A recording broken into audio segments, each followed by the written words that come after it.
Welcome, beautiful people, to Petrify the Patriarchy. I'm your guide, Joe B. If you're ready to unearth the subtle ways patriarchal culture has shaped your world and uncover the hidden power within your own shadow, you're in the right place. Here we don't just speak truth to power, we wield it, turning stagnant energies to stone so that your authentic, liberated self can truly flourish. Let the unlearning begin.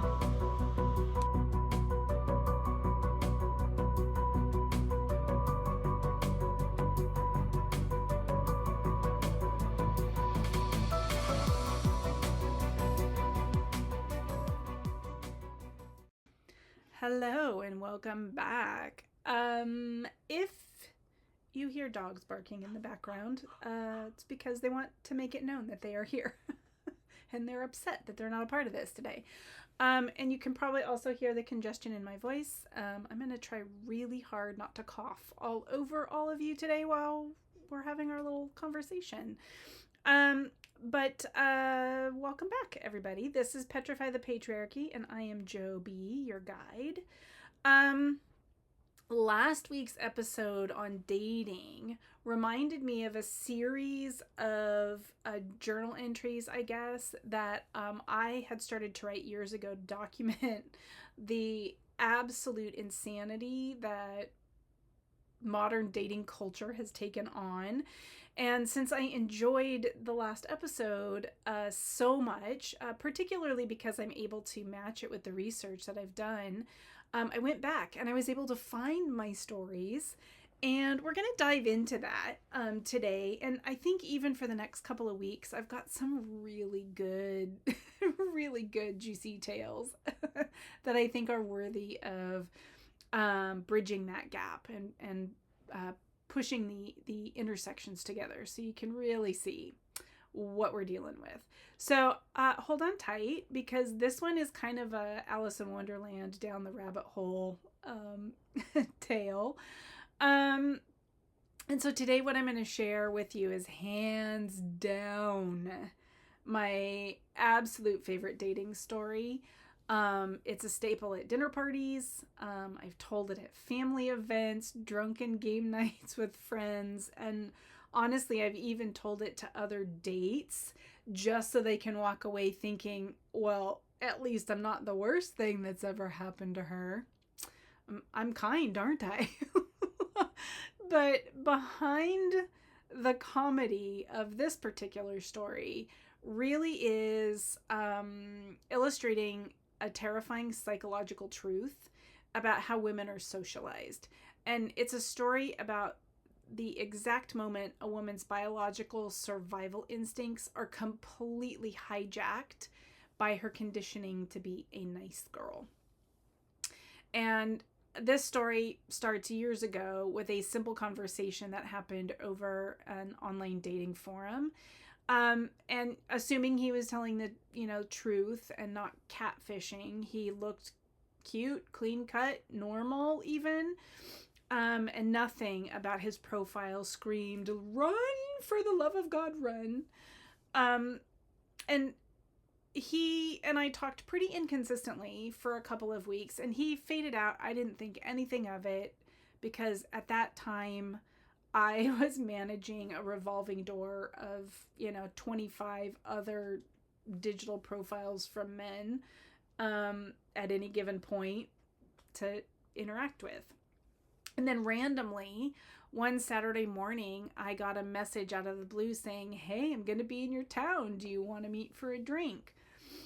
And I said, sure. But I had to put a hard boundary that day. I have to be at a friend's house by 3.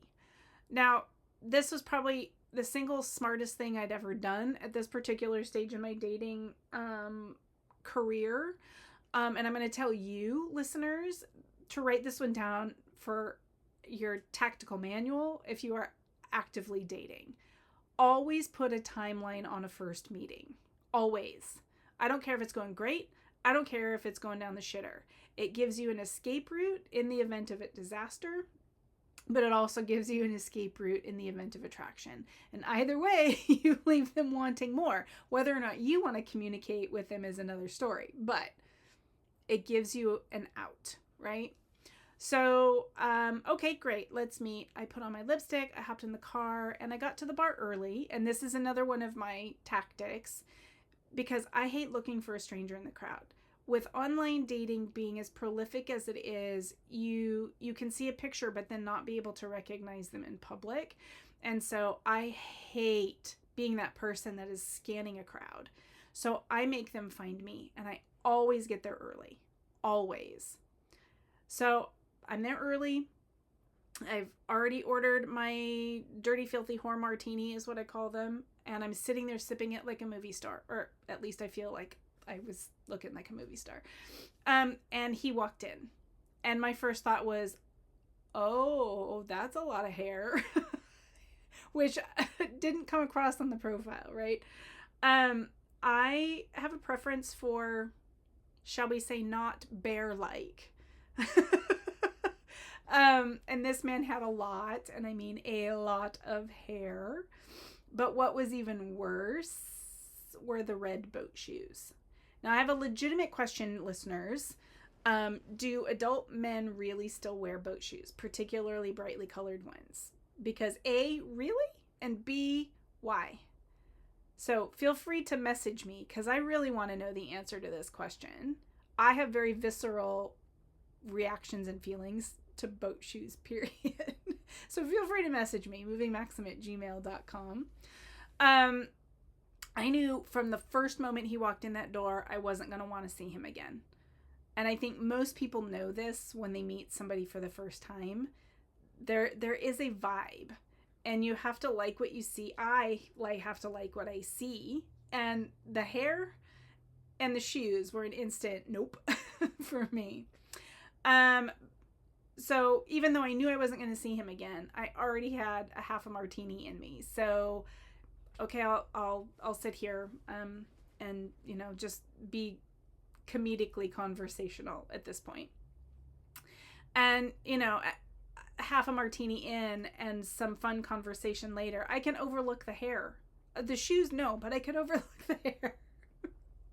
And by then we'd ordered a snack, and I was on the verge of ordering one more martini. So and then he asked me a loaded question, which was, what are the skeletons in your closet? I remember this part very clearly. I gulped my martini so noisily that the older couple across the bar actually turned to look at me. And let me tell you, I've got plenty of socially unacceptable stories that I can tell in regard to this particular question.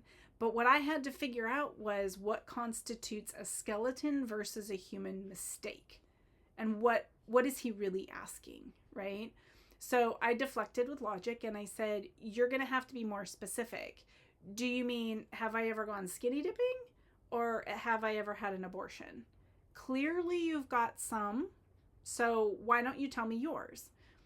And then this gives me a reason to kind of search my Rolodex of memories for something that might be similar, or I don't know, something just sparks my memory and, oh yeah, I've got this story to tell, for example. But listeners, what I cannot tell you, I don't know what I was expecting. I couldn't even tell you what I thought was going to come out of his mouth when he started talking about skeletons. But I can tell you that as soon as he started speaking, my peripheral vision immediately began to blur and spin. And I heard his next words as if he were speaking through water and I was moving in slow motion. He just kind of casually explained that he had just gotten out of jail and that he had been incarcerated for 10 years. And my brain went into kind of black and white swirls. He kept talking. There was something about drugs, something about guns, some guy trying to take his drugs, guns go off, and a guy ended up dead. And I remember gripping the edge of my bar stool so hard that my knuckles were turning white because I legitimately felt like Alice in Wonderland. I'm sliding off my seat practically. Like I could feel the world tipping. And I thought I was going to fall through a hole in the floor and land in Australia. My mind started racing. Holy shit, how do I get out of this? Now, at the time, I am a classroom teacher. And I loved to bring all my people in to volunteer in my classroom. And my thought was, there is no fucking way I can bring a convicted murderer to school to work around my kids. But here's the important thing. I want you to notice my thoughts here, everyone. My brain didn't scream, no fucking way, you fucking murderer. I'm fucking leaving right now. Instead, my socially trained, highly conditioned female brain kicked in and said, just nod, be polite, get out of here, and look like everything is okay. Get your car, never text him again. And my animal guts were literally tearing at my insides at this point. I felt like a rabid panther on steroids, but my mouth was trapped in this nice girl matrix bullshit. He looked at me and asked, does this change anything for you? And do you know what my mouth said? No. Are you fucking serious? The dude sitting directly across from me, a foot and a half away, just told me he'd murdered someone. Okay, let's just assume it was an accidental murder. I'm saying, no, it doesn't change anything. How the fuck is that real? How deeply ingrained must patriarchal compliance be in our DNA for a woman to look at a self-admitted murderer and whisper, nah, it's fine, everything's cool? I was internally panicking, and my feet were literally twitching under the table like Roadrunner revving up to leave a cloud of dust behind him. And I'm just waiting to pay a bill, right? Like I am in a complete, total denial fugue state right now. Nothing feels real. I don't even remember him walking to me to my car. I know I didn't want him to, but he did, and I didn't know how to get out of that, because he had just admitted to me that he'd gone out of jail for fucking murder. How am I supposed to be safe? How am I supposed to feel safe, right? I just remember kind of coming to halfway to my friend's house. And there's this massive wave of relief that I wasn't going home. Because what if he'd followed me? Now, if he is following me, he's following me to a house where my friend's then fiance was a gun fanatic. And it's the only time in my entire adult life that I've thought, wow, maybe a wall of weapons might actually come in handy, right? But let's fast forward. That story was the hit of the party that night, and it's been the hit of the parties multiple times ever since. But the real punchline actually happened 2 years later. By this time, I had completely rewritten my dating biography, and I had listed questions of actual problematic dates I had gone on for men to read through. And I very specifically demanded that they read them before messaging me. And he himself, this particular individual, had his own question. It was question number 2, and he didn't have to read very far. His question said, have you ever been incarcerated? What for how long? And are you still involved in activities that landed you in the first place? And how would I know? Right? 2 years have gone by. This man reinstates his dating profile, finds me, inboxes me, and I get this message. There is no recognition of the terror that he induced in me. No awareness of the psychological wake he left behind. His message simply read, I bought you soup once. He latched on to question 3, which was, why are you demanding sex after buying me a bowl of soup? And he never even dropped a sexual hint. To his credit, I guess? I mean, holy shitballs. I kid you not, he didn't even recognize his own bullet point on my profile. And this is a testament to how dense some men can be. It's like sink straight to the bottom of the ocean dense, cause a black hole dense. And here's another legitimate question. Please email me and let me know. It's movingmaxim@gmail.com. Is this why men sit on the toilet so long? Are you just waiting for a single self-aware thought to form? Like, legitimately, I have to know. But let's look at the systemic architecture of that text message that I got. For me, that date was seared, high alert, survival memory. My nervous system went into a complete tactical freeze. And for him, it was simply a casual Saturday where he bought a girl a bowl of soup and a martini. 2 martinis. And this is the ultimate asymmetry of impact that men and women have when interacting. The system protects men from ever having to perceive emotional or physical safety calculations that women are making around them at all times. We literally have our head on a swivel at all times, and we're thinking 10 steps ahead because we have to. We have to worry about whether or not step number 8 is going to cause some mortal, damage. So we got to be aware. So this is me kind of, looking back now. That 12-year-old girl on the playground who was told to just smile at her bully and play nice, right? And I used to look back on myself at that particular date feeling really ashamed. And I would ask him, why didn't you stand up? Like, you could have thrown the martini at him and run out. But today, knowing more about myself and our socialization, I can stand in my own sovereign, selfish magic, and I understand exactly why I did it. And if you have ever smiled or nodded or stayed polite in a situation that really made your skin crawl, it made your stomach upset, it made you feel some kind of way, I want you to hear me clearly. Do not shame your compliance. Your compliance was legitimately a tactical choice. When your animal gut is screaming and your brain chooses to fawn, it isn't weakness.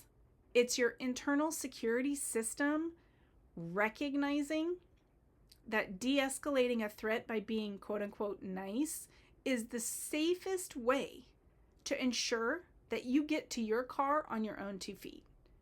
We use nice as a bulletproof vest because the system has not and will not provide us with a firewall. We have to do that on our own. But here's the shift. We don't have to live on those apps anymore. We don't have to accept soup economy, where a basic lunch transaction entitles a stranger to an audit of your soul, your skeleton, your body. So for your clarity audit this week, ask yourself these 2 questions. Where are you currently performing pacifism to keep a broken situation quiet? And what is your gut telling you that your social conditioning is trying to whisper away? You don't owe anyone a smile while they dismantle your peace. And for my men listeners, I've got some antidotes for you. Number 1, let's deconstruct the coin slot delusion, if you will. So many men are socialized to view dating like a vending machine. You insert coins, that could be compliments, dinner, or soup in this case, and a product is supposed to be dispensed for you. The antidote is recognizing that financial generosity on a date is a gesture of hospitality and not a down payment on a contract. If you pay for a meal, a drink, a bowl of soup, you are paying for, and hear me when I say this, you are paying for the experience of a shared evening, not purchasing a stake in that woman's autonomy. The transaction ends the moment the waiter takes the receipt. Anything that happens after that requires mutual, enthusiastic consent that has absolutely nothing to do with who picked up the tab. And you want to know what's even sexier? Is if you, man, ask, "Can I get this tonight?" I have the choice of saying yes or no. You just gave me a choice. That gives me some safety. That's sexy. Do that. Let's practice interpersonal stewardship over salesmanship. A lot of men approach dating like a sales pitch. Women do this too, don't get me wrong. Like, that's all online dating is anymore, is putting your best foot forward, right? I'm a Maserati, not a Mazda, right? And it's like you're trying to close a deal, handle objections, and maximize your return on investment before the night ends. And the antidote is stewardship. Taking responsibility for the safety and comfort of the shared space. So drop the sales pitch. Stop treating a date like a pitch meeting where you need to secure a physical payout to prove the night was a success. Your only job in these exchanges is to be an honest, respectful steward of conversation. No expectations. If she enjoys your company, that's the win. If you're tracking her utility, meaning what she can give to you, instead of her humanity, you are operating as an extractor and not a potential partner.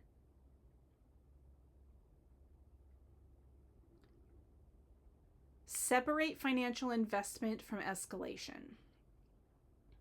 So in the old patriarchal script, the more expensive the date, the more escalation is expected.